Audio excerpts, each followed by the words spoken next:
Well, good evening, everybody, and welcome to the David Wraith Memorial Lecture here at Moray House School of Education and Sport at the University of Edinburgh. So a very warm welcome to those of you here in person and also to those joining online. We've a good number of people joining online. You're very welcome. A few things to run through with you. The event will be recorded and a photographer is taking photos. You should have been previously warned about that, but just in case, to make you aware, there will be a photographer. And I should also say, please note that the microphones in this room are smart mics. And apparently what that means is they will pick up noise from whatever place in the room sound is to be heard. So I say this not to frighten you, but to bring it to your awareness. So I would say if you have a mobile phone, please, the usual, if you would put it on silent, we'd be very grateful indeed. So I'm David Smith. I'm head of Moray House School of Education and Sport and a Professor of Education here at the University of Edinburgh. And it really is a privilege to be able to welcome you to this event this evening. I want to make a special welcome to David Wraith's family, to Alistair, and also to his late wife, Shirley, who is joining us on Zoom. Very welcome indeed. A warm welcome also to Emeritus Professor Lindsay, Patterson, an esteemed academic, whom we are very grateful indeed to have participating in this evening's proceedings. So thank you very much for joining us. Lindsay's research interests are in the area of sociology of education, Scottish politics, quantitative methods in social research, and education policy. And Professor Patterson will be facilitating the dialogue later between you and Professor Iannelli, whom we published together during a question and discussion period. Critically, without whom it would not be possible for tonight to take place, a very warm welcome to my colleague, Professor Cristina Iannelli, who will speak on tonight shortly. So tonight's lecture will run until about 6:15 p.m, following which there'll be a summation by Professor Patterson and then a brief vote of thanks from me, which will bring our time to a conclusion at around 7 p.m. This lecture is named after and in honour of the late Professor David Wraith. David was Professor of Sociology of Education at the University of Edinburgh. He joined the university in 1975 as a member of the Centre for Educational Sociology. He went on to become its director for many years. From 2002 to 2007, he was Director of Research at the Moray House School of Education, as it was then known. His research covered all stages of education and training, from secondary onwards, underpinned by an interest in social inequalities in the outcomes of education. He was a distinguished scholar, but what defined his distinctive contribution was his interest in using academic research to contribute to policy formation. He was deeply committed to social justice and greater equality, and wanted research to make a difference. This theme was reflected not only in his academic work, but also in the engagement with policy. He said specifically that much of his research was motivated by a desire to explain, critically analyse, and inform policy. David made an immense contribution to education in Scotland, nationally and internationally, through his research and his engagement with the wider policy world, serving committees of the Scottish and UK governments and on public educational bodies. He contributed to various international fora and provided consultancy to bodies such as the OECD, European Centre for Development of Vocational Training, and the International Labour Organization. His commitment to system reform and the improvement of education was not only reflected in his engagement with reviews and committees in Scotland and elsewhere, but also evident in his commitment to academic excellence. It was his work that established the now widely recognised distinction between policy borrowing and policy learning. His work started in the late 1970s with a focus on youth unemployment, a reflection of the major changes taking place in the labour market in Scotland. In the 1990s, he began to focus on qualifications and curriculums in secondary and upper secondary education, particularly around the possible consequences of modularization and the changing patterns of education participation. As the decade progressed, so David continued to engage with issues of youth transitions and also began to focus on unified systems of curriculum qualifications and governance, being a supporter of a qualification framework for upper secondary provision that bridged the academic vocational divide. He had contributed as far back as 1990 to the influential IPR publication, A British Baccalaureate. At the end of the decade, David's writing and research moved outwards to promote a distinct area of work, comparing secondary and upper secondary education across the 4 countries of the UK. He was the first to introduce the concept of home international comparisons. The issues of convergence and divergence of national systems of the UK will provide continuing focus of his research and publications over the next 10 years. Later, David's research and writing took on an increasingly international concern with the youth transitions beyond Scottish and UK borders. At the same time, the Scottish education system remained a strong locus of his work, with continuing analysis of higher still and the impact of the flexible curriculum and qualifications arrangements in Scotland.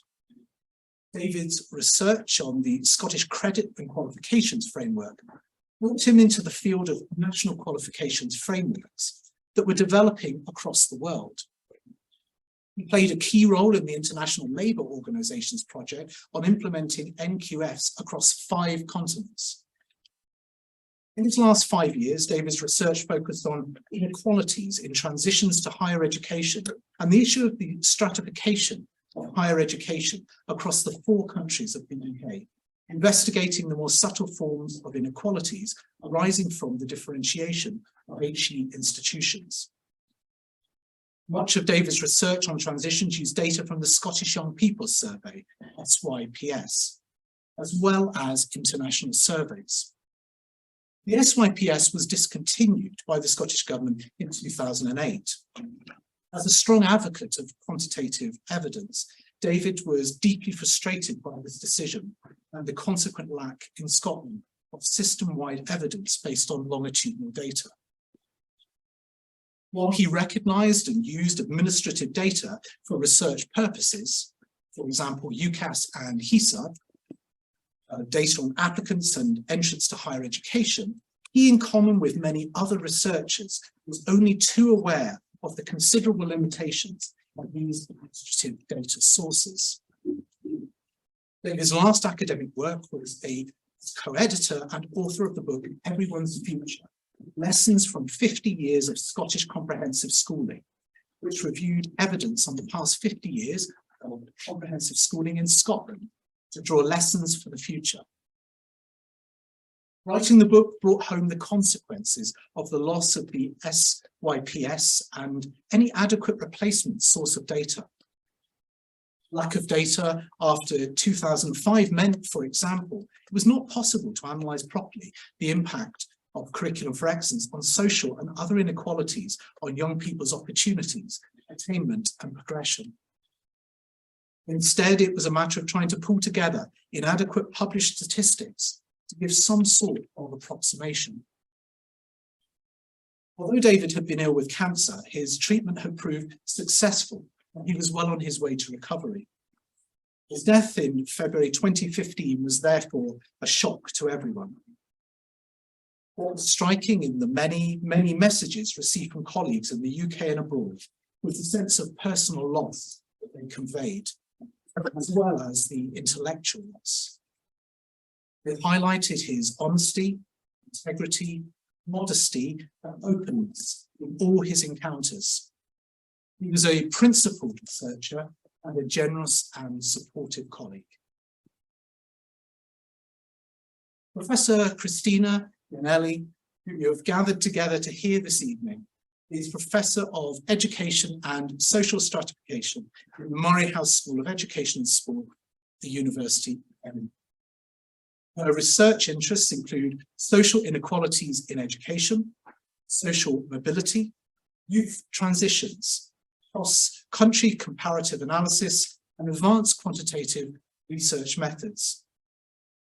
Cristina has extensive research experience as leader and co-investigator on several national and international research.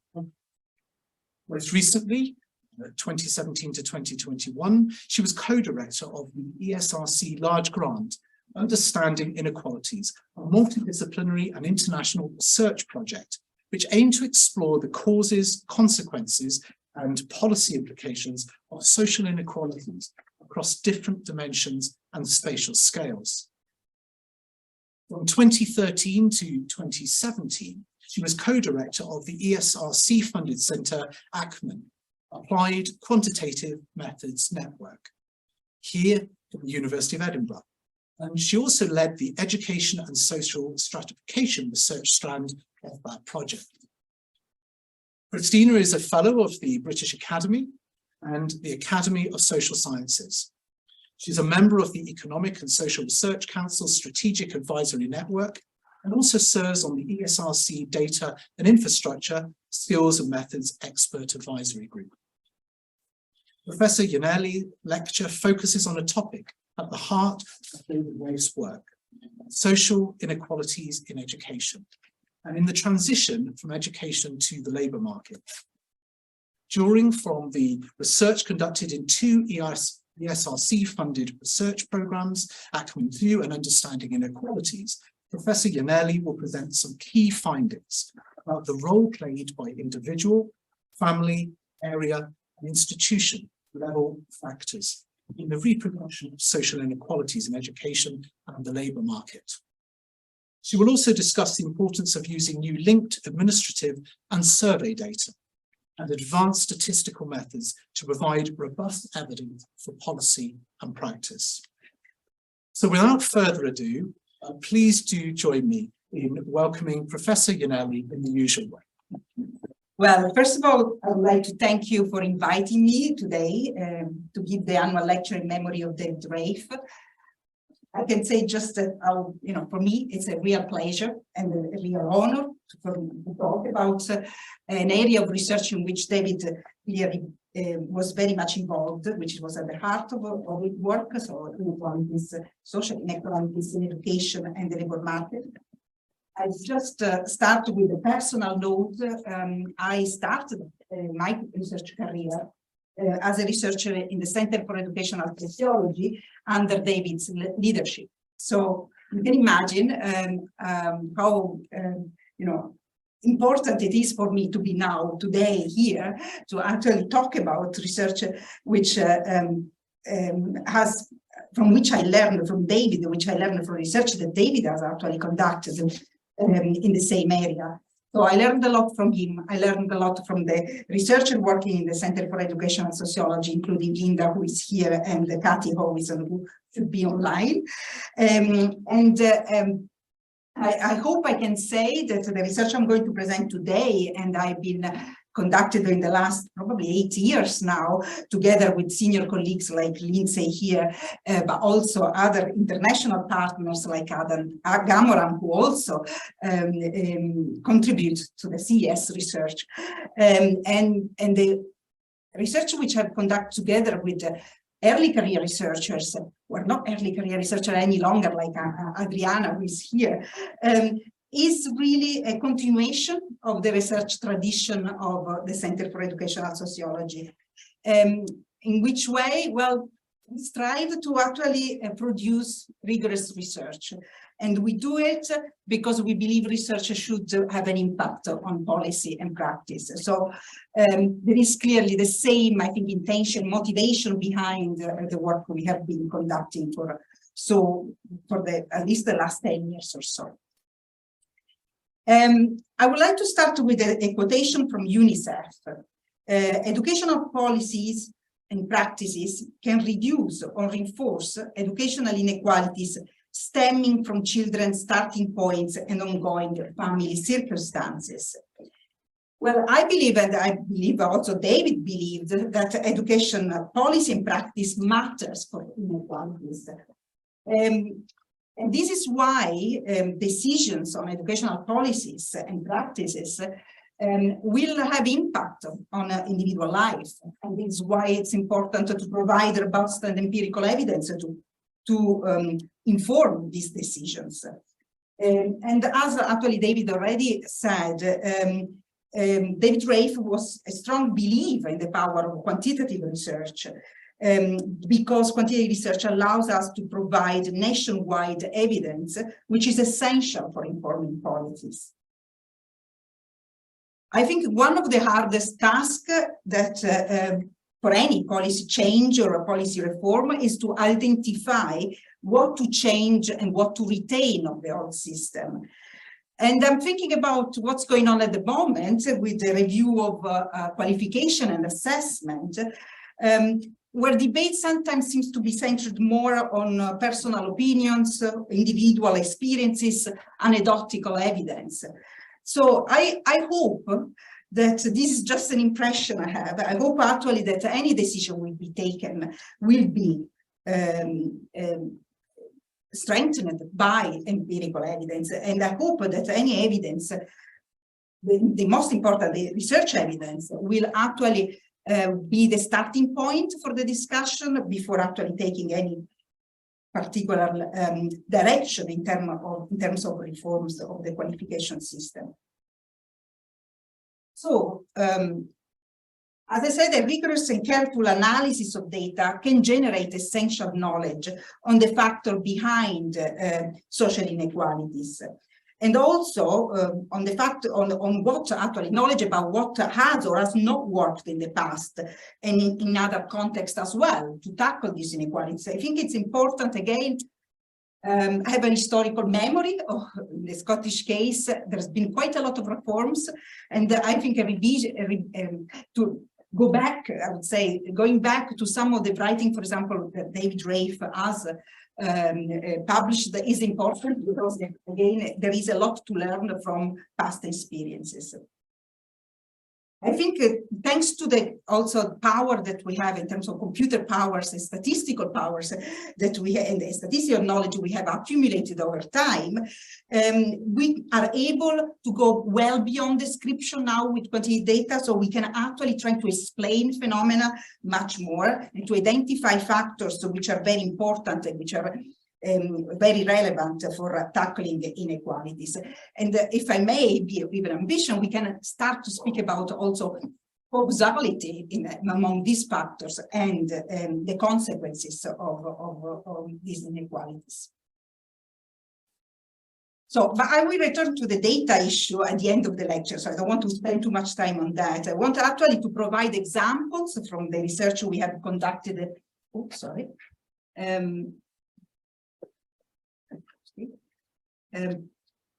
From the research I have conducted in two large ESRC funded projects. Again, it's not just myself, it's in collaboration with many excellent partners I had during this year. And so I hope through this evidence we can discuss some important implication also for policy at the end of the lecture. So the two research program, both funded by the ESRC, were Acumen 2, which was the research conducted during the second phase of Acumen, and Understanding Inequalities, as David also mentioned in his introduction. So the core of the lecture is about showing and providing empirical evidence on social inequalities in education, in particular on school attainment, curricula, and higher education participation. Also, I want to ask the question, how much does the family matter for pupils' educational outcomes? It's actually very hard to answer this question. We know it matters, but the extent to which family matter is often open to debate. And then I will focus on social inequalities in the labor market and the role of education. I will also present some research we have conducted together with Adriana on graduate pathways into the labor market, and again, how inequalities in a graduate outcome can be explained by looking at these pathways, and also the role of spatial opportunities for graduate outcome. And then I will make this final consideration about data. So let's start from the topic, one of the core topics of today's lecture, social inequalities in education attainment and school curricula. So what we have seen over time, and David has actually published a lot on this, is that in Scotland, as in many other parts of Europe, and including other parts of the UK, more young people attend upper secondary education and are eligible for entering higher education than ever before. So there is no doubt that a big progress has been made in reducing at least inequalities at the bottom of the school career. So most people nowadays complete compulsory education and progress into the upper secondary education. And this has led inevitably to a higher inclusion of groups which were previously largely underrepresented in previous decades. So the system has become more open, more inclusive, but when we actually try to measure the extent to which inequalities have been reduced or not, have moved or have changed, we just find that actually inequalities have just been postponed from the compulsory stage to the post-compulsory stage. So there will be, it continues to exist, large inequalities in secondary school qualification and also in higher education access. Again, it's not true that nothing has changed in that sense, but the reduction of inequalities has been quite slow and very, very low in terms of size of reduction.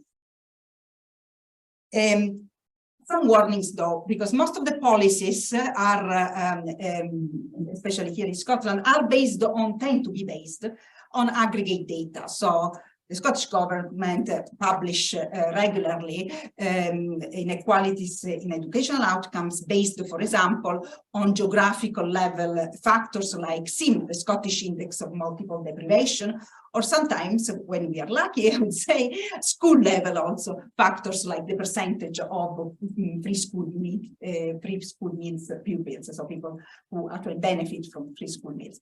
These are very high-level statistics and very inaccurate statistics as well, because you cannot use aggregate data to assume through the aggregate data that these are the actual inequality which happens at individual level. We know that the Scottish Index of Multiple Deprivation is a very inaccurate measure of inequalities because it doesn't capture everybody who is has a disadvantaged background. It captures only people who live in disadvantaged areas. Among them, also people who clearly are advantaged.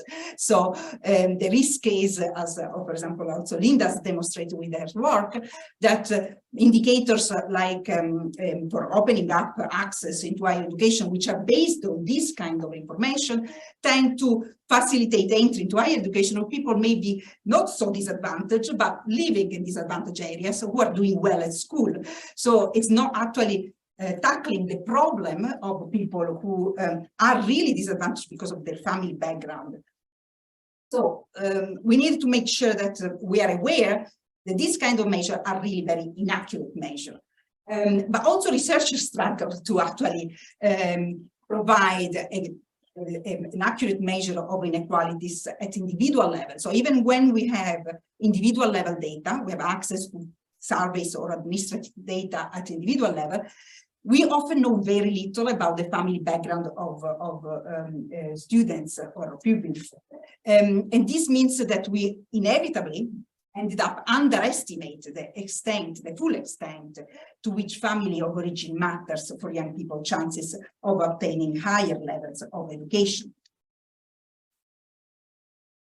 So, just to try to, using the aggregate data I was talking about, Audit Scotland has trying to provide some measure of the attainment gap in Scotland.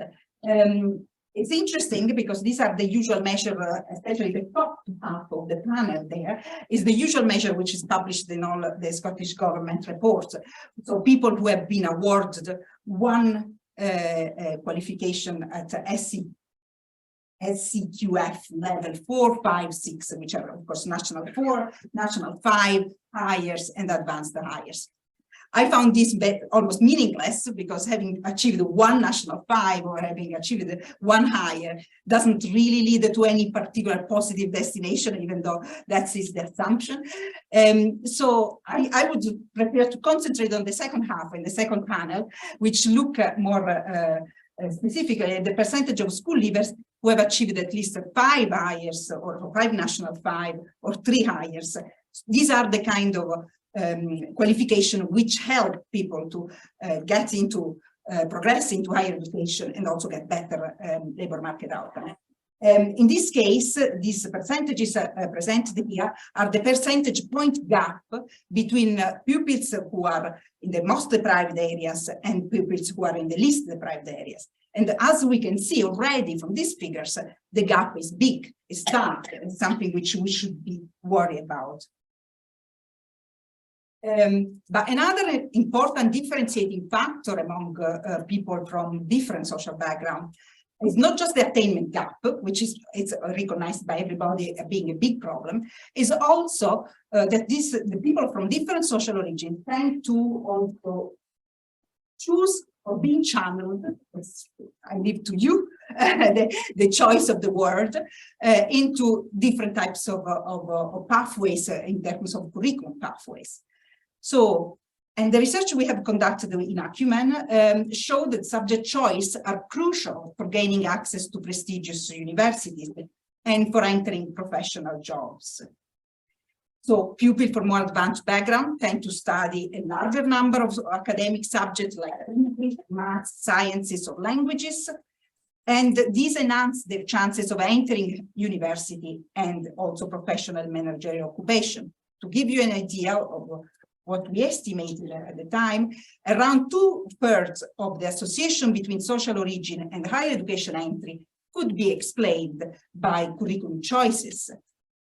And we compared these kind of figures with the Irish case, because this was a comparative paper in which the comparative figure was 2/5, while in Ireland, mostly the distinction for entering higher education or the differentiating factor was attainment. For Scotland, the differentiating factor was a combination of curriculum choice and attainment. This shows you how important it is, of course, this aspect of this criterion for entering higher education. When analyzing the chances of being in a professional and managerial job at age 33, we found that curriculum studied at school accounted for 23% and 29% of the advantage associated with having a parent from top classes or occupations or highly educated parents. And again, this is not trivial, especially if we consider this kind of estimates take into account also differences in attainment. So these are pure practically effect of curriculum choices. And this is due to the fact that many people clearly, to enter higher education, need to have made that curriculum choice, or the academic, studied an academic curriculum to get into higher education and then to get into the professions. There is also emerging evidence from Marina Attal, who is here, and Mark Priestley in Stirling, which suggests that these differences in curriculum may have even become more pronounced with the introduction of the curriculum for excellence. So we need to be aware this is a stratifying factor, is something which policies need to consider when even thinking about reforming qualification and assessment. But there is here, I decided to put here an interesting quote, because I think it's very important to say. The OECD in 2007 said that the Scottish system have an academic bias. So, and David didn't like it. So David replied, there is little evidence that this bias, so the academic bias, is responsible either for pupil disengagement or for inequalities in attainment. Pedagogy is far more important. I cannot agree more. I still, when I have presented these results about curriculum choices and what happens as a consequences of curriculum choices, I was told by teachers or people from a disadvantaged background, are less equipped to succeed in the academic subject. We don't want to make them failing. We give them the opportunity to still achieve some qualification through vocational subject or other types of subjects. The problem of that for me is that it's not clear to me why people from lower socioeconomic backgrounds cannot succeed in academic subject. So are we asking the right question? So for me, the right question is, what can we do to make this subject accessible to people who do not have the family cultural knowledge and support to learn these subjects? So it's a pedagogic problem. I don't see it as a problem of the system. So then the big question, how much does the family matter for pupils' educational outcomes? With Adriana and also a colleague from Oxford University, Richard Breen, we've tried to identify the extent of the effect of the family on educational outcomes. In this specific paper, educational outcome is attaining a higher education qualification in Scotland. And we have done it using sibling data. It's all in a, I would say, innovative way for at least the analysis within Scotland, because there's been similar research in other countries. But the aim of the paper was really to provide a better estimate and also understanding family inequalities, how they shape offspring chances of obtaining a higher education qualification. We used the Scottish longitudinal study, which contained sibling data in it. And we use the sibling data for a particular reason.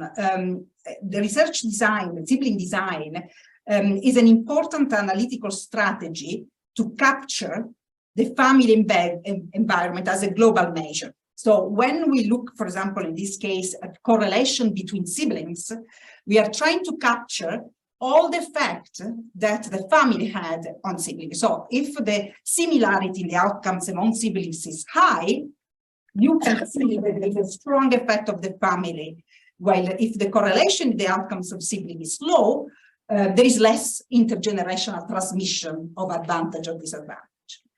So we use that design for this to estimate the overall effect of family. What is particularly important in this kind of design is that you don't need to know everything about the family. So you don't need to have all the possible characteristics of parents, for example, which may have had an impact on the outcome. You need just to measure this correlation, this sibling correlation, to have an idea of the extent to which the family environment affected the outcome. But also, this kind of design allows to assess the relative importance of the shared family characteristics versus the individual characteristics, and also the relative importance of different parental background measures that we have in the data within this total family shared environment effect. So, to give you some of the highlights of this paper. The first question we asked was, as I already said, what is the overall effect of family origin on children's acquisition of higher education qualification compared to the effect of individual and other non-family characteristics or non-shared characteristics. And we found that 39% of the variation in siblings' educational outcomes, our outcome was degree, the university degree, can be attributed to this shared environmental factor. Then we asked, is it the family effects of this environment particularly strong for certain groups of people, so for pupils from different social origins, and also vary then by family characteristics, this family effect? And surprisingly, actually, I think we were all surprised that there was very little difference between groups in the proportion of siblings having the same outcome, which means that siblings are generally very similar in their outcomes, whether they come from a working class origin or whether they come from a middle class. But the story behind this similarity is that there are large differences between families in the proportion of both siblings having a higher education qualification. And I'll show you the actual results in this graph. In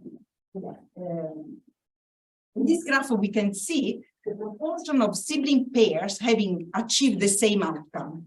Here, could be both have no higher education qualification or both have a higher education qualification. And the proportion of people with the same outcome is very high, is around 0.7, so 70% and 80%. And doesn't really vary by type of parental characteristics, which, as I said, I found it very striking. I did expect in my mind that maybe people with parents in, I don't know, long-term unemployment would be more different, because maybe one was able to continue in education and maybe even achieving a higher education degree in this case, and then the other not. But actually, in the majority of the case, what happens is the orange now colors here, is that both siblings in this group, for example, rarely achieved a higher education qualification. So something like 6% only of the siblings from families with parents with long-term unemployment acquired a university degree. You can see, though, that the opposite happens for the people who come from more advanced social background. So you have a much higher proportion of people in which both siblings have a higher education qualification. Let's say it's around 70% of sibling pairs who have a higher education qualification if they have a parent with higher education qualification, for example, being the most advantaged group in this figure. So we also added another piece of work within the same paper, and another piece of research, trying to understand how much of the total variation in these siblings' outcomes could be explained by our measures of parental background. So we had in the data information about parental education, parental economic disadvantage, which was the social housing, whether they were living in social housing, and parental education. And we could establish that only 1/3 of the family effect could be explained by this measure, which is worrying because most of our research use these three factors as the main factors explaining or driving inequalities. But actually, we have 2/3 of the family effect, which is not explained by these three kind of commonly used measure of parental background. And we included also information about whether they were living with a single parent, whether they had long-term illness, parental or long-term illness in the family, even area deprivation, which had an effect on its own, but didn't really explain much of these 2/3 of unexplained family effect. This, I think, open up a big research agenda. What is behind this? Is 2/3. So why cannot we capture this kind of other factors within the family, which matter clearly for education? So the conclusions of our paper were the two key conclusions in our paper were: one, that the extent of social inequalities in higher education is more marked when analyzing sibling data, because, as I said, we are capturing a much broader effect of family than when analyzing individual level data. But also we have some potential explanation, we put forward some potential explanation for these patterns. First, the more advanced families are more likely to use compensatory strategy or more structured parenting style, as Lauro in sociology would say, to ensure that both their children will acquire a higher education qualification, thus avoiding downward mobility. More disadvantaged families are likely to be driven in their decision by economic constraints. And this is why, in the great majority of these families, the most disadvantaged family, neither of the two siblings are actually progressing into higher education and obtained a higher education qualification. So the next part of my lecture look more specifically at inequalities in the labor market. We use the same design, the sibling design, to try to actually again measure the extent to which individual, in this case occupation, so occupational status outcomes, is determined by the family of origin and by educational attainment. We asked what is the overall effect of family of origin on the occupational status of individuals in Scotland. And we found a slightly lower, but very similar actually percentage than the previous I just presented. 36% of the difference in sibling occupational status is due to the family of origin. And when we tried again to understand to what extent this overall effect of a family was explained by the social background characteristic we had in the data, so the kind of measure we use also more generally in survey data, we found that about 28% of this 36% is explained by parental background variables in our data. So education, parental occupation, and also some proxy measure of economic disadvantage. But what was striking was that 70% of this overall effect of family is explained by the combination of our parental background factors and children's education. So, and I'll show you that these figures, the data as I was presenting in the summary results. So this first model is just trying to separate out the family, so the effect of the family on the occupational status of the siblings from the effect of the individual characteristics, okay? So, and we can see this is the 36% of the occupational status, which is explained by family environment. Then we added, in the second model, the characteristics of measures we have about the parental education, parental occupation, and also the economic disadvantage. And we could explain just a bit of it. As I said, it was 28% of this 36% was explained by this characteristic. But when we include education of children, we found now that 70%, I actually think it's probably more than 70%, we discussed recently, this is almost 80% of the social background effect, of the family effect, which can be explained by the achieved educational attainment of their children. What this means is that the effect of social background or occupational attainment is largely mediated by education. So our conclusion, and we asked the question, is Scotland becoming a more meritocratic society?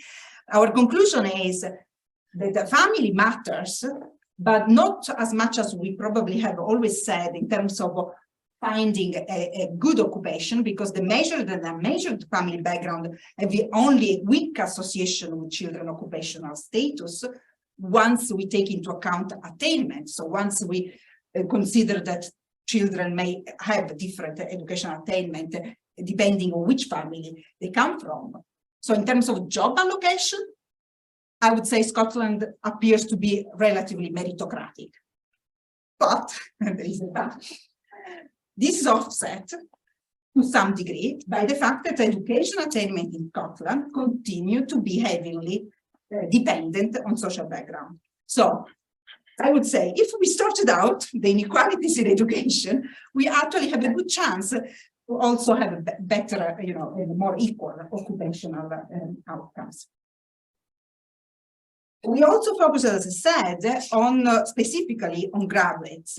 Why we did it? Because we had fantastic data, which were the PISA data, the Higher Education Statistical Agency data, who, sorry, no, this is, I'm now getting confused because this data on graduate pathways we conducted using the British cohort study. So fantastic longitudinal survey, UK survey, which has a lot of information about what people do from 16 when they are age 16 onwards. And then we used the HISA data though for the second piece of work, which looked at specifically at the role of spatial opportunities for inequalities, whether spatial opportunities matter or not for inequalities on graduates' labor market outcomes.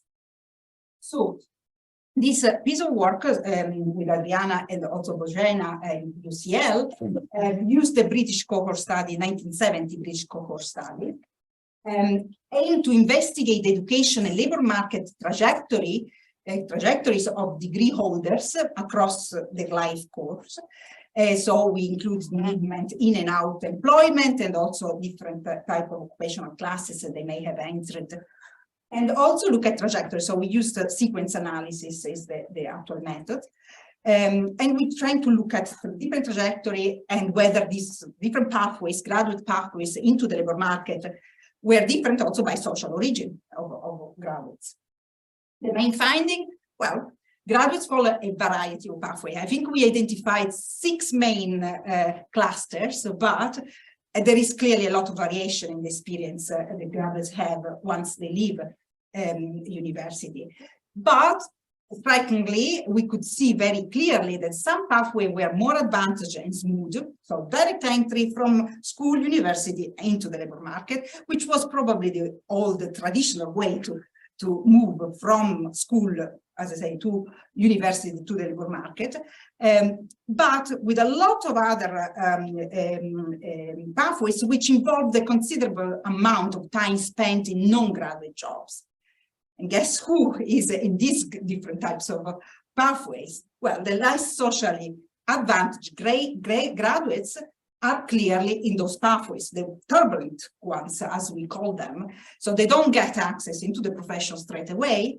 They spend quite a lot of time in different types of jobs, in unemployment, in and out of employment, while graduates from more advanced social backgrounds have much more direct pathways, career pathways into the labor market. And to give you an idea how these pathways look like, I'll come back to this afterwards, these are 2 graphs from the sequence analysis. Each line here is an individual, which is followed from the age of 16 to the age of 42. The blue lines indicate they are in education. So this is the smooth pathway, which is the direct entry into higher managerial and professional jobs, so the best job, the top jobs in our classification. And you see very clearly that people have this prolonged period of education up to the age of 22, 23, and then smoothly get into these green areas, which are these jobs, so the high professional and managerial jobs. Look at this one.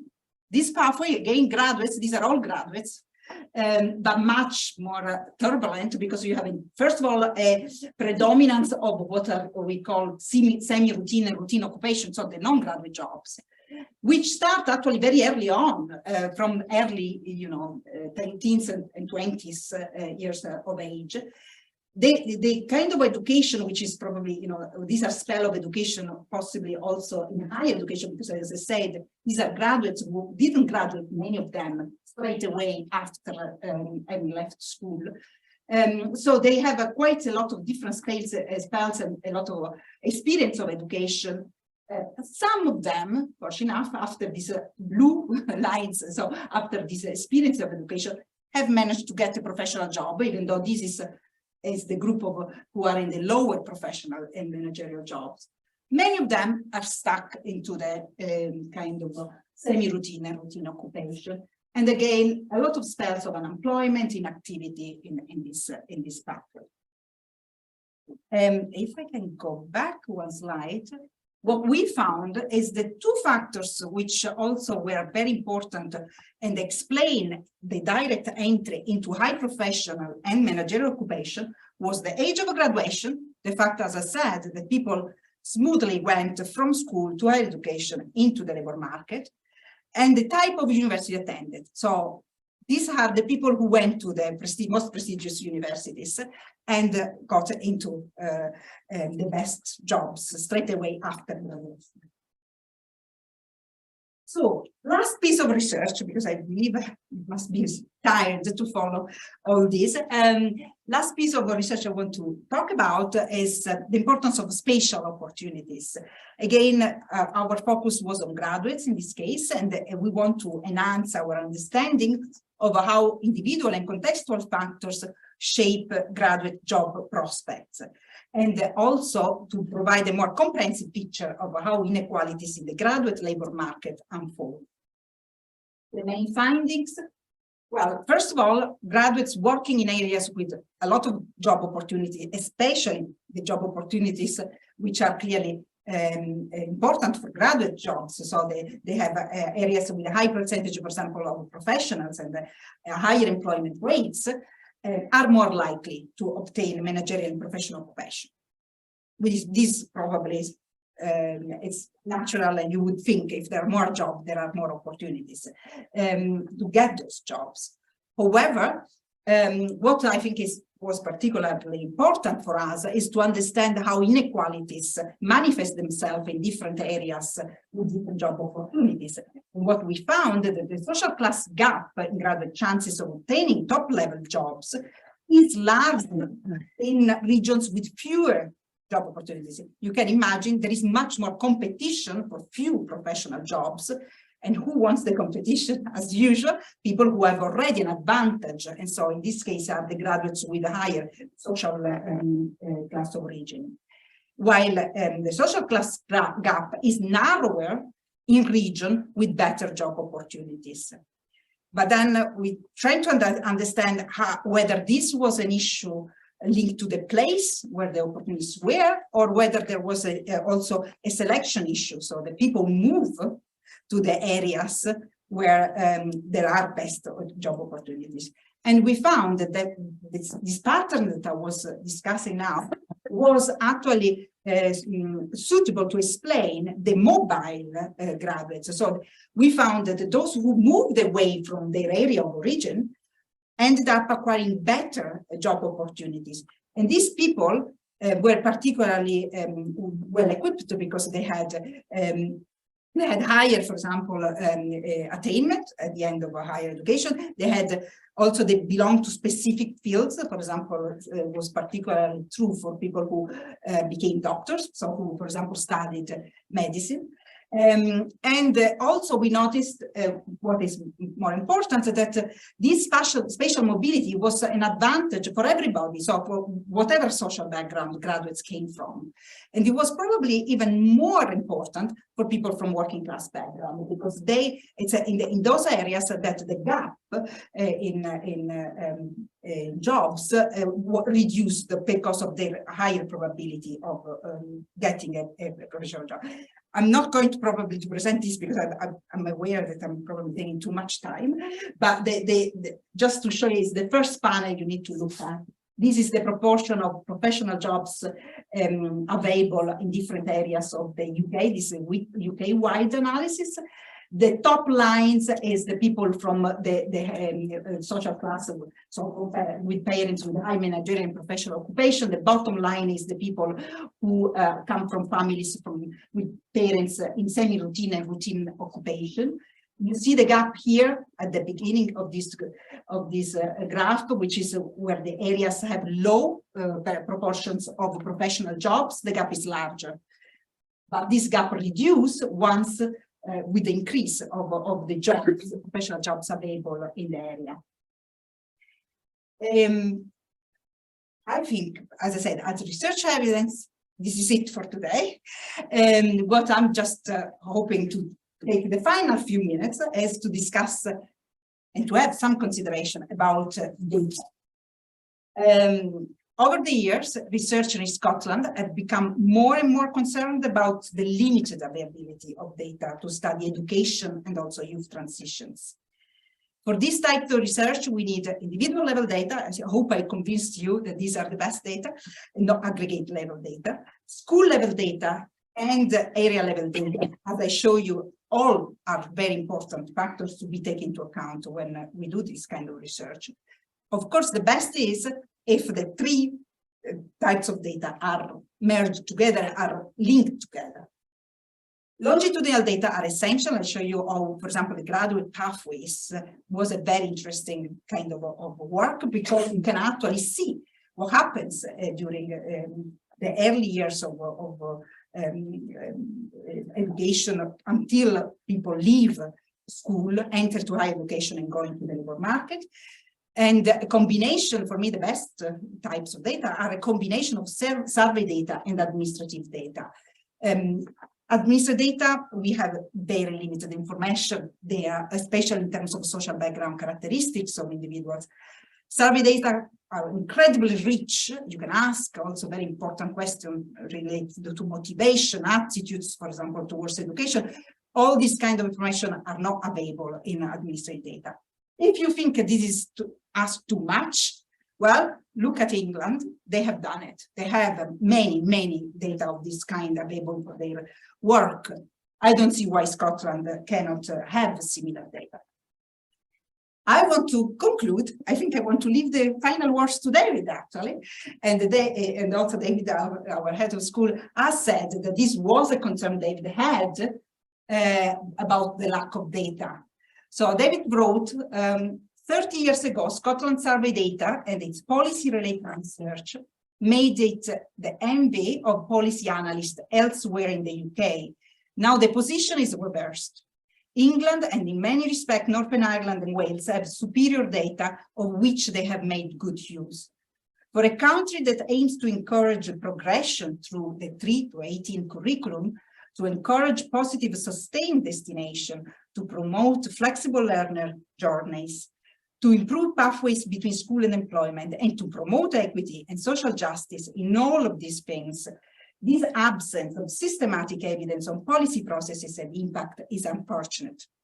The final lesson from the Scottish experience, therefore, is the importance of a strong knowledge base and independent research capacity for any system that genuinely aspires to evidence-based improvement. That's it. Thank you very much, Cristina. I'm Lindsay Patterson, and I'm going to try and juggle between people in the room and people not in the room. And I will try to keep to themes, but I'll try also to be fair to both groups, which of course is an absolutely impossible task because I'm not Jeremy Paxman. But nevertheless, let's try first. Use the microphone. The microphone. Do I need the microphone? Yeah. I don't know about yes, the people with the recording. Okay, thank you. Recording as well. That's great. Yeah. Switched on. Right.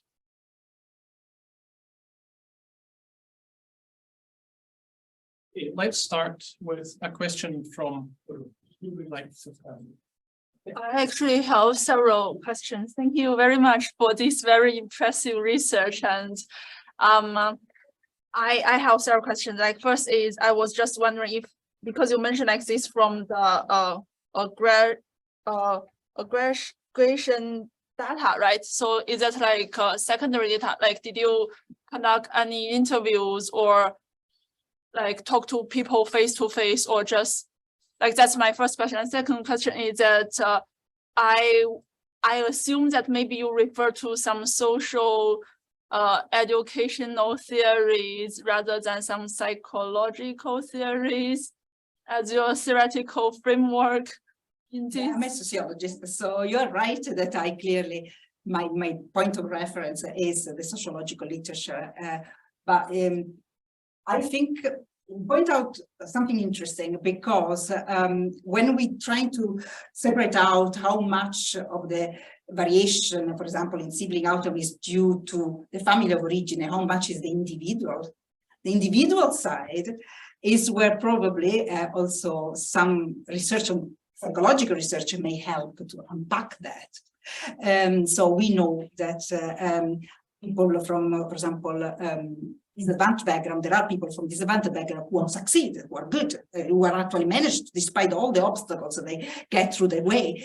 What distinguishes them? That would be interesting per se to actually analyze. And I have the feeling it's not just the social aspect. Maybe they are in a community which is very supportive, or have, you know, very good teachers who help them to succeed. But it could be that there are also individual features which are being strongly motivated and hardworking, wherever, which make them more successful. So I'm indeed showing and presenting the social aspect, the kind of more general factors, and not the specific about the individuals, where potentially the literature of psychology can help us to unpack a bit of that individual level kind of variation. Yeah, because the reason why I asked these questions, it happened that this past Saturday, I had like PhD forum with some other overseas Chinese students who are studying in the UK, both online and in person. A lot of them are actually doing research in education, and I'm actually doing research in dance education. And we all kind of like cannot get rid of social classes, inequality, education, and also curriculum and also parents' social economic status. So like I also asked them questions and someone said maybe like individual development can be very different from one to another, but that might be another separated research. So if we use a psychological research methods, however, I was just thinking like we can't really deny the importance of being an individual, that we all have the capability to further develop based on the family. I'm not saying like we are not standing on the shoulders of our family or parents, but it's also important that we are all educated in schools, whether or not we attended universities. But I think we shouldn't like just give up because I don't have a great family background, or like I don't have a super rich dad or something like that. It's just something that I was thinking, so like I mentioned this. But thank you so much. Thank you for your comments. More questions. Yeah, I encourage the people online to submit questions via chat. I don't have any at the moment, so I would be delighted to be flooded by questions on chat. But in the meantime, Roxanne, please. Thank you, Cristina. It's really great to see all the contributions you've made to the field. It's really interesting, despite the fact that you said that we have very limited data. And I wonder if you could speculate on why you think Scotland has got into this mess with this data, and if you have any ideas of how we can improve the situation. Make an enemy of some key people here. Okay, there is a combination of fear of what the data can say, which probably is not new, because I imagine also at the time in which David was informing with his research policymakers, I imagine policymakers at that time were also fearful. But at the moment I feel it's just fear and they don't see the positive. So what they can learn from some evidence, which may be a bit difficult to digest if it doesn't support what you are doing, but can help you to actually improve the situation. I always feel bad about the amount of money funding given to school with all the best intentions. So it's done with the right purposes, but with no evidence on how this money should be spent. So for me, that is what I don't know how to convince policymakers that that's what they need to make sure that the money are not spent for things which are not impactful in their. That's one thing, and now I missed it. There was something else I want to say about the data, but if it comes back, I'll tell you, because there were two reasons why. It wasn't just about the policy making fear for the data, but I'll come back to that in a moment. We'll do online. Yes, please go ahead. I just wanted to, I was very struck by the graph about the turbulence for graduates outcomes, and also the one about mobility for graduates. I'm wondering, have your work from those two papers had an impact on policy and particularly careers officers? Or, no, I did present these findings to career advisors. They have a national association, so I actually discussed many of these findings with them. I mean, the main suggestion always is make sure that the people really with disadvantaged background, because I don't know how much they are aware of this kind of disadvantage also among graduates, are given the information they need to make the decision. This is true also at school level.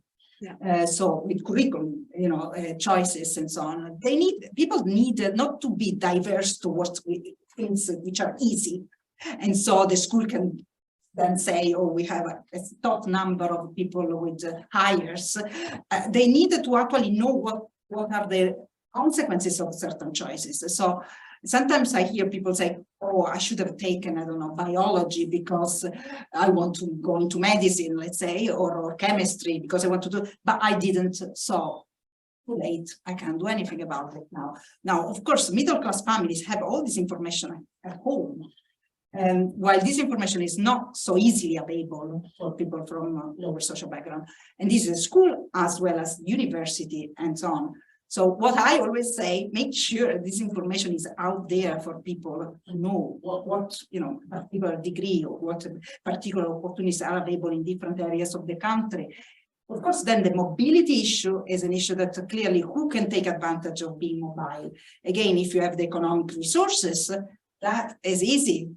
You just have your parents who help you the first few months before you actually establish yourself in a particular job. For the others, it's hard choice. So there is a need of also economic sustain, grants, or employers who invest actually in helping certain groups of people to move and to get also good jobs. Yeah, so that was great, and I just make a sort of positive comment because I'm sort of pleased to be at the David Rave's Memorial Lecture, because I was thinking today Chris Whitty's comment last year, which was never accept criticism from someone you wouldn't go to for advice. And I always think of David as exactly the sort of person I would take criticism from, because I would go to him for advice. So so I just thought I'd get that out. But my question. Let's tell people to read what he has written about, for example, assessment and qualifications, because it's so modern, so up to the point at this point. But people seem to have forgotten all about other people having done this research, having already advised on these issues. So my question is really to get you to ask me to speculate on the back of some of the results you've presented. So in a sort of dismal moments at home, I think, well, you know, the British economy is clearly in decline, but we're sending nationwide 50% of 18-year-olds are going to university. What is social mobility going to look like in the next decade? What are your thoughts? Well, it's a difficult question because also the number of professional jobs is not any longer increasing. So there will be, and I think there are already certain warning that there are people who graduate and don't get a graduate job. So, and who again is going to lose out in all this? People who clearly don't have the parents who help them out to facilitate that smooth transition into certain jobs. The problem though is that we don't have alternatives, don't we? I mean, at the end of the day, still a degree seems to matter to get a good job, a stable job, and also good earnings. The alternative is a job which is much less satisfactory in terms of at least earnings. So for me, the increase in the graduates at least give the opportunity to a larger group of people to benefit from a degree. But there will be for sure losers in all this, and people who have lost important and precious time, at least in terms of rewards in the labor market. You don't lose time to study at university, by the way, because that's something else. It's also for your personal, clearly, development, which is important. But if we just look at the monetary returns or the labor market returns, then yes, you may think it wasn't worth it for some people to do that. But it's probably the best way to improve social mobility. There is no alternative. Vocational education doesn't yet have here in the UK, has never had a particular high value from employers. Whether this can be changed, I doubt. I think there are some very almost cultural reasons why people will never value at least this vocational education, which is not the tertiary level friendship. So that is a different story. They are successful and they are for just few people. But the other vocational education, the one which is not tertiary level, is still, still doesn't have the same value. It's not a good currency to get, the best jobs. So I've got some questions now online, so let me take a couple of them. Well, first of all, I'll take one that's related to this theme, and then there's another couple that relate again to the question of data availability. So we'll do the ones. That's the second one that's come in. The question one is, how do you define educational inequality? To remind us of that. But the other question is this: what could educational leaders and policymakers do to reduce educational inequalities? And that's from Chunhua Huang. Okay, so let's start with the measures of inequalities. Well, we have seen that the common measures used is in this area level. It's usually percentage point difference. The inequalities measure that we sociologists tend to use are measures of relative inequalities, which is seeing what's the chances of people from different origin to reach a particular destination, which could be a professional job. And when we look at this kind of measure, relative measure, we see that we have done little advancement. You know, we have reduced very little inequalities. In percentage point, when you look at absolute differences, we can say there has been some reduction. But when we look at what's the competition between groups to get the same outcome, well, there I think we have a very little, unfortunately, evidence that inequalities have reduced substantially. The second one was about data. Wait, well, No, actually, sorry. can I just check? Are you on the same theme of educational inequality just now? Not exactly. Mine was as a follow-up. Yeah, if you could do the follow-up question, then we'll come back to the questions about data. So please go Thanks so ahead. much, Cristina. Amazing, great presentation, great research. My question is, I want to ask about the rate of return to education for those who end up in these professional jobs, but coming from privileged background versus less privileged background. In your analysis, do you still see any difference, even though these two groups, even though they end up in the same position in terms of rate of return? We do not have, if you're referring to earnings or income, we don't have that information. But one thing which I was always a bit critical towards a lot of sociological literature, for example, from England, in which they show people from the same, with the same jobs and with similar university degree and so on, people from lower social background tend to earn less than people from a higher social background. I think with our analysis, we show it's not just that there is some kind of prejudice towards them. I'm sure there will be some groups.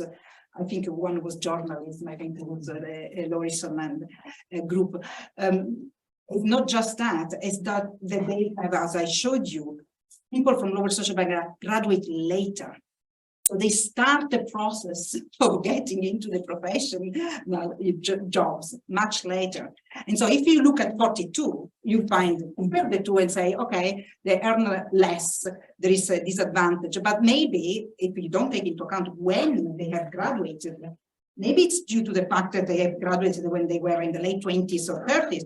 And so that's why they haven't actually managed yet, hoping they will get the returns, but not at the time. So that is a limitation of the data. You really need to look at long term to see if indeed there is a real issue of employers paying less graduates from lower social background, or is it simply that they have been in that position for a shorter period of time? The same theme. Yes. Keep going then. Question. First of all, thank you very much for this very interesting lecture. As someone who started research career with David and other colleagues from the CS, I can really appreciate the breadth and the depth of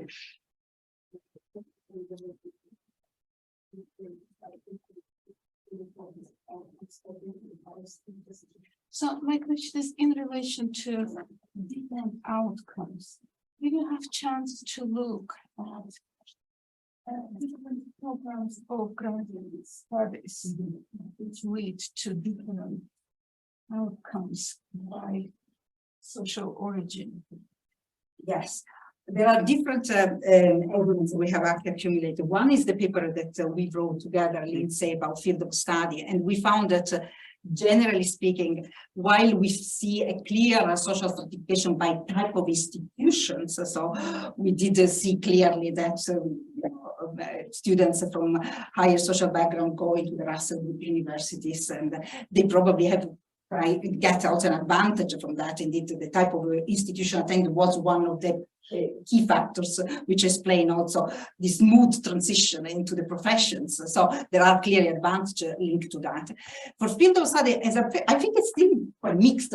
In our study, we just showed that actually people from lower social origin tend to choose carefully the fields which lead to remunerative jobs like engineering, and which have a clear path towards a particular destination, which is not a disadvantaged destination. Actually, these are good source of jobs after having graduated. So in that sense, I would say there is less stratification by field of study to get into higher education, but we found that they tend to study again the new universities, the colleges. So not again choosing these subjects within the most prestigious or the vast group of research intensive universities. The other evidence we found indeed that regarding the field of study, which was important, for example, for the mobility issues. I remember there were certain fields where people were more mobile and were getting better jobs than other fields where people who often stay in the same place where they reside. So that I think there is a very mixed results on that, depending on what you are looking at. And generally speaking, you cannot say, oh, people from working class origin getting the worst, let's say, degrees in terms of returns to education, because it's not always the case. But it's not, I think, straightforward either, because you need to look at the interaction also with the institution attended area where you end up being employed. All these make the picture a bit more complicated, I think. Back to two questions online, which go back to the question about data. The first question from someone whose name is not given, really is not from Scotland, because they express amazement. Have I understood it correctly? Policymakers in Scotland are using descriptive analysis and not regressions. And most of the cases. Yes, and the second one, you might want to answer that. The second question, which is from Natasha Pantich, is could you say a bit more, Cristina, on which data do you wish Scotland to collect, especially on the measures of educational success? Two questions there, one of astonishment and one of concern. Well, indeed, most of the indicators are descriptive indicators, and we always say this is the distinction between the research which is produced in-house, which is fine for just descriptive kind of picture of what's going on, and the research which goes on in universities. So my concern is that there is no bridge at the moment. So Scottish government, but not just Scottish government, I would say all the kind of public institutions tend now to think that they can do all the research inside, within their analytical services. And they don't seem to engage any longer, or at least not as much as at the time which David was clearly advising, which was the more sophisticated, I would say, analysis that research and university do. And is very disappointing. I have the feeling that despite all the negative things we can say about the English system in terms of league tables and all these kind of things, which we don't have, thanks to God, but they actually seem to produce much more elaborate and sophisticated type of analysis of data. So they have better data, but also they do a better use of the data, in my opinion, at this stage, at this moment, at least.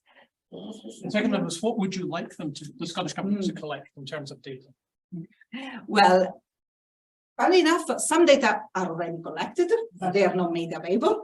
So we have clearly the standardized assessment for literacy and numeracy. Not used. They are there. They are used by the local authorities internally, not in a very sophisticated way, I suspect, because again, they don't have the skills and also the researchers who can do this kind of analysis. They are not given to researchers to look at specifically at outcomes in literacy and numeracy. So one thing is the basic information about literacy and numeracy is important. It's very important, especially at primary level. We don't know anything what's going on at primary level in Scotland, apart from the teachers' evaluation, which are published again in the official statistics, but nothing which is a bit more, in my opinion, comparable and robust in terms of assessment. Then there is an attempt, for example, to also collect information about well-being. Very welcome. There is this census which has been run in schools, but I heard not all local authorities have run this because they were not all supporting this survey, because all the scandals around some questions which were asked, which were indeed very sensitive, I have no idea why they had to create all this trouble for actually having a survey which I hope will be informative. But it will be informative once again when it's not just the local authority who has access to this data, but is actually made available to other people. So I would say key knowledge in the kind of school curriculum is important. Information about also the well-being of students is important, but again, the coverage and the comparability are two important things which I hope they are getting it right. And then, of course, at secondary level, all this information about subject choices and school variation in the offering of subjects and so on, it should be, all this kind of information should be made available. It's not really used very much, I think, even internally. That's my concern. I think we've probably got time for two more questions we're going to ask on there. Thanks, Lindsay. So my question actually relates to your last point about subject choice. So you talked about subject selection being a gateway to professional degrees. My understanding is that there is a narrowed subject choice, particularly in some of the schools serving the poorest. So is this actually an issue of choice, or is it an issue of just not having the availability? Yeah, no, you are right. And that's why I say channeled or choice. I don't really know what to choose it, because there, and even when teachers again say we try to advise students to try, to give them the possibility to achieve some qualification, even because we know they can succeed in certain subject. So there is one point is that this choice is actually not made by pupils, it's made by teachers in some cases. And I suspect is specifically in schools with high levels of disadvantage. And again, I don't think it's done, for badness. It's done with all the best intention, but it's not going to help them after school.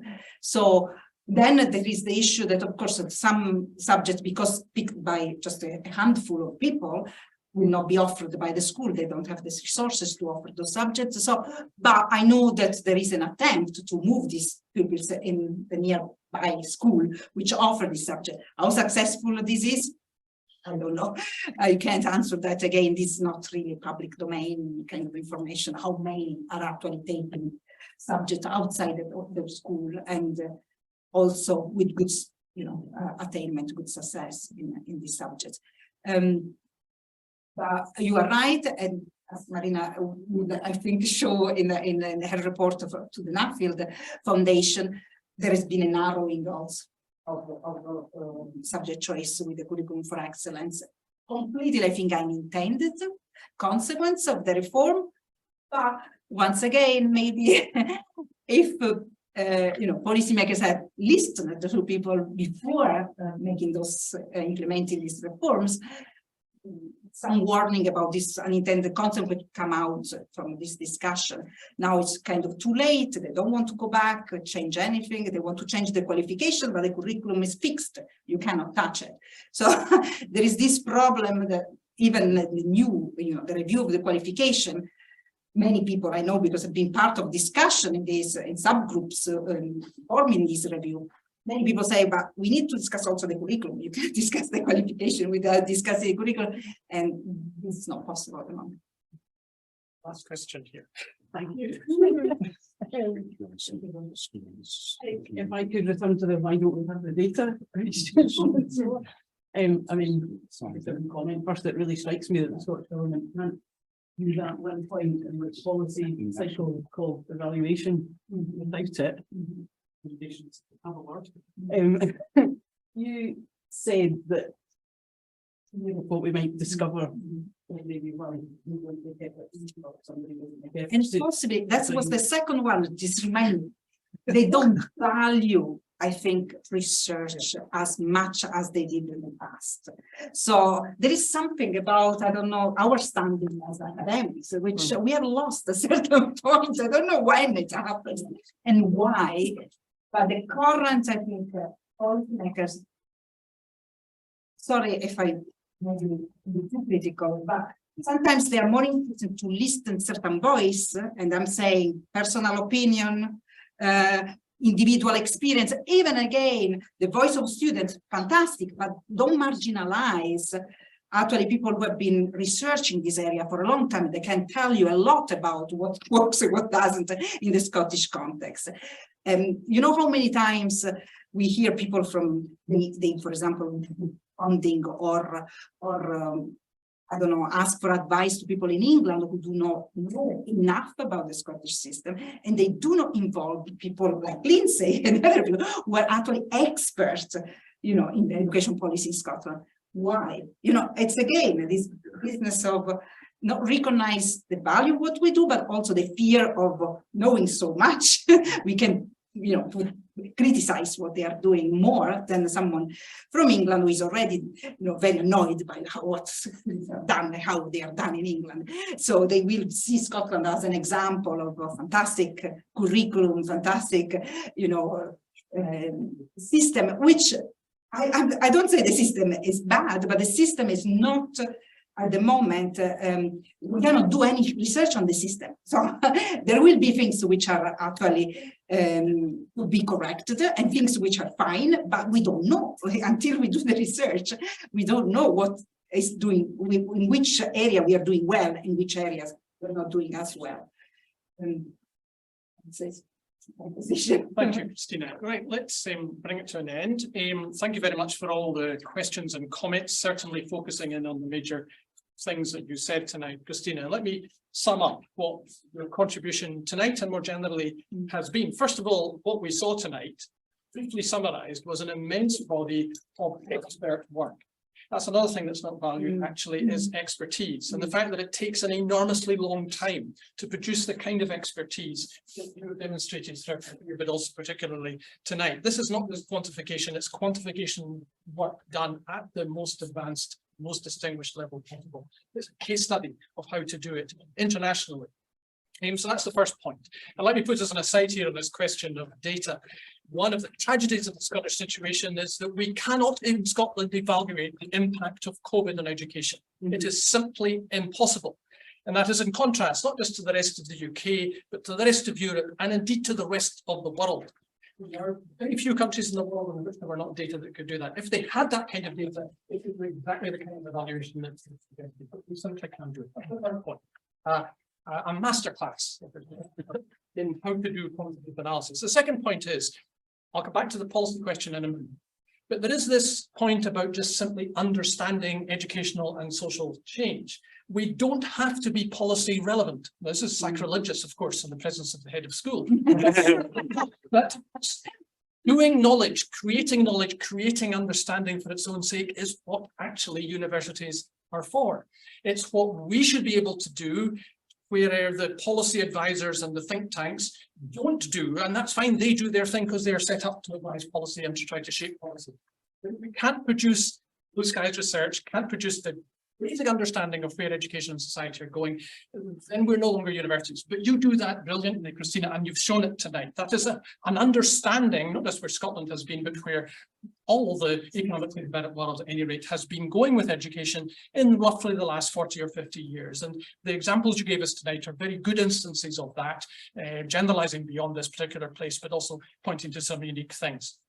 Let me thirdly and finally then say something about policy. You've talked already in the answer to the questions about the frustration of not being able to influence policy. I have my own ideas about why policymakers are not willing to listen. I think some of them are actually just quite frankly hostile to any statistics at all. There is a certain kind of ideology that rejects, it's sort of romantic escapism in my view, that rejects any quantification.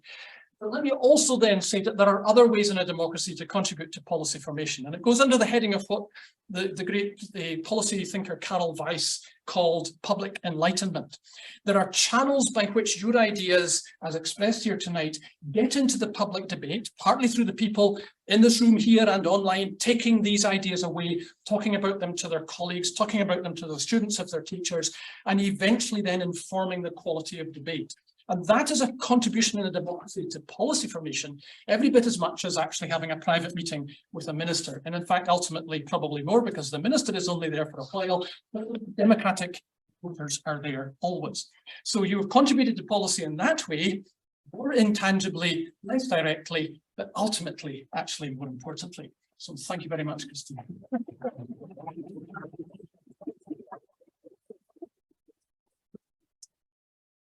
Let me just check and see if the smart mics require me to mic up or no, I'm fine. Okay. I should apologize. We've had this particular audio show going on at various points today, and perhaps the smart mics have not been quite so smart.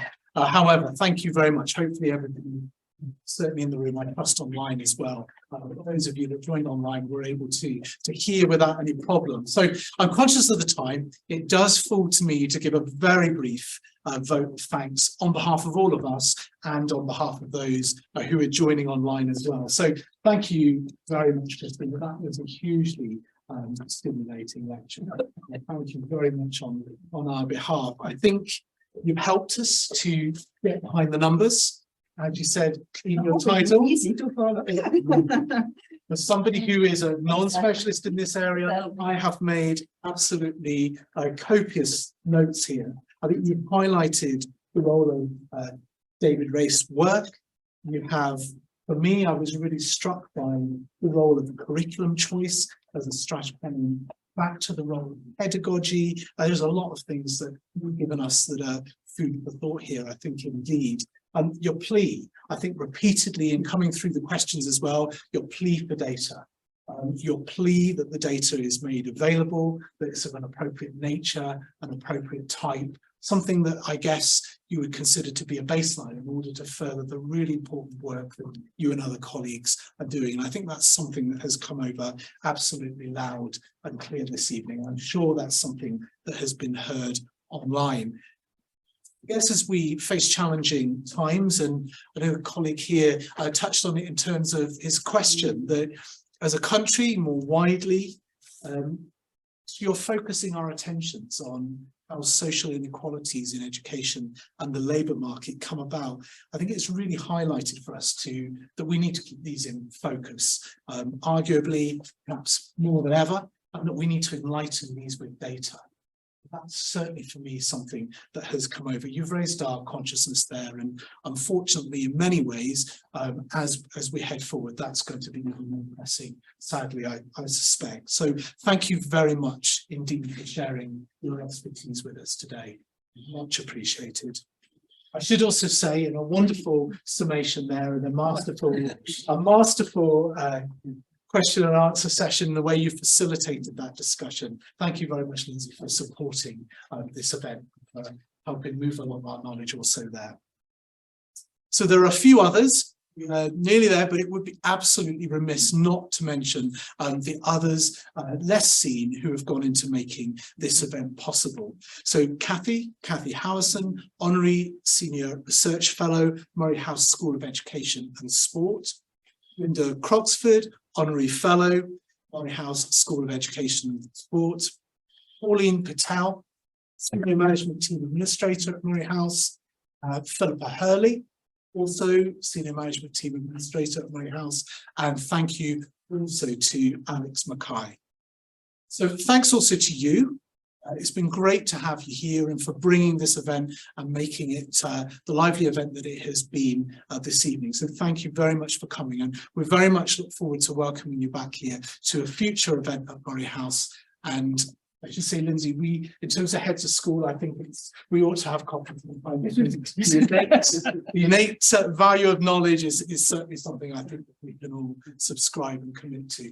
Thank you so much, Cristina. Well, thank you for coming.